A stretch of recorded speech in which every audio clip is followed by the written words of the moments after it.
نہیں کیا، لیکن اس تمام سیاسی صورتحال کی وجہ سے کہ یہ ادھر بیٹھے ہیں ہم ادھر بیٹھے ہیں، وہ یہ خواب دیکھنے لگے کہ اس شہر پہ آئندہ نسلوں تک کے لیے قبضہ کرنے کی منصوبہ بندی ہو گئی۔ ذرا سا کچھ لوگ اس شہر میں شریف کیا ہوئے کہ پورا شہر ہی بدماش ہو گیا۔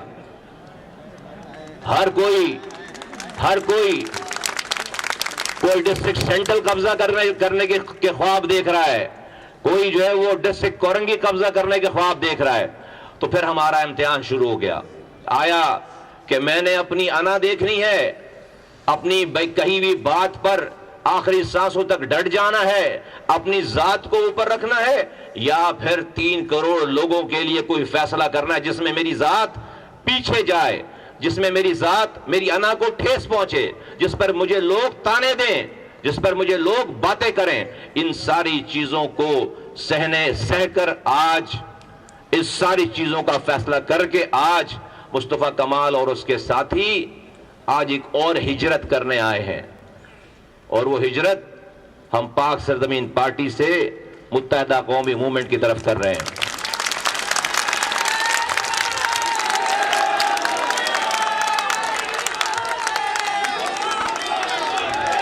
نہ یہ ہماری ذات کا مسئلہ ہے، نہ میری آرگنائزیشن کا مسئلہ ہے، یہ پاکستان کا مسئلہ ہے۔ کچھ جن لوگوں کی یہ منصوبہ بندی ہے، چلے میں ڈائریکٹ اسٹریٹ فارورڈ بات کرتا ہوں، تمیز سے، بہت مؤدبانہ گزارش کرتا ہوں آصف علی زرداری صاحب سے۔ ان کا ارادہ ہے کہ بلاول بھٹو زرداری کو وزیر اعظم پاکستان بنائیں، لیکن وہ اپنے وزیروں کو سمجھائیں کہ وہ اپنی